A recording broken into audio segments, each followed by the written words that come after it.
Okay, example 2, find the focus. Okay. In order to know the focus, I need to know the vertex, I need to know the P. Basically, I need this thing to be in the standard form, right? Because that's how I'll find all that stuff out.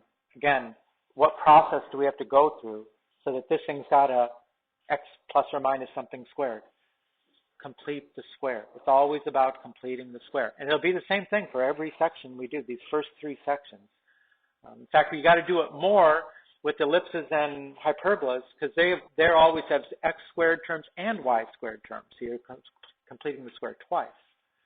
Now remember, when you complete the square, you need to have 1x squared. It can't be negative 1/2 x squared. It's got to be just 1x squared. And depending on the kind of problem you're doing, that could be that just factor out negative 1/2. That would certainly work. What's another way that I can make the x squared have a coefficient of positive 1? Josh?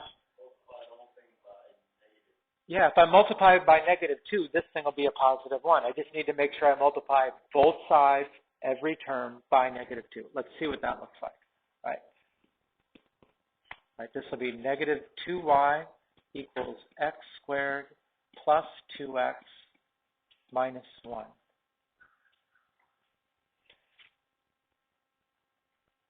And then before I complete the square, obviously I'm going to be completing the square on these 2 terms. Let's add 1 to the other side. Right? Plus 1, plus 1. So now we've got negative 2y plus 1 equals x squared plus 2x. Okay, what do I add to the right-hand side to complete the square? Half of 2 is 1. 1 squared is 1 plus 1. But if I add 1 to that side, I got to add 1 to that side. All right, so that'll give me negative 2y plus 2 equals x plus 1 squared,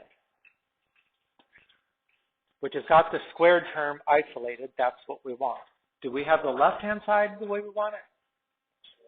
What do I have to do to put that in the right form? Factor out negative 2, right? Factor out a negative 2 here to get y minus 1. Okay, now that's in the standard form. What is the vertex?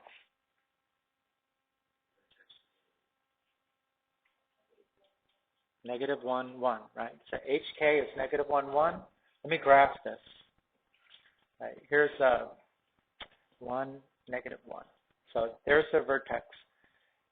Is this thing opening up or down? It's vertical because it's y equals x squared. Is it up or down? Yeah, it would be down. Remember, in this form, right, before we put it in that, we would always say if the a is less than 0, down. Right? If a is greater than 0, it's up.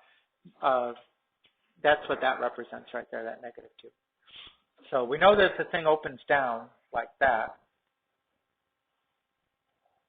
don't start messing me up. So we have to find the focus, and we know that it's somewhere in the middle of that. But how are we supposed to tell how far to go down to find our focus?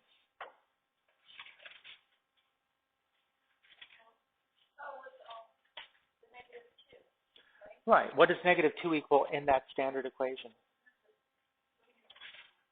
Not p, it's 4p, right? And p is the distance you go from the vertex to find the focus. This thing right here is 4p. So what is p? Nope. So p equals negative 1/2, which means you go down from this point, which we just said is negative 1, 1. We're going to go down 1/2. Right? That is the p. So what are the coordinates of that point? Negative 1, 1/2. There you go.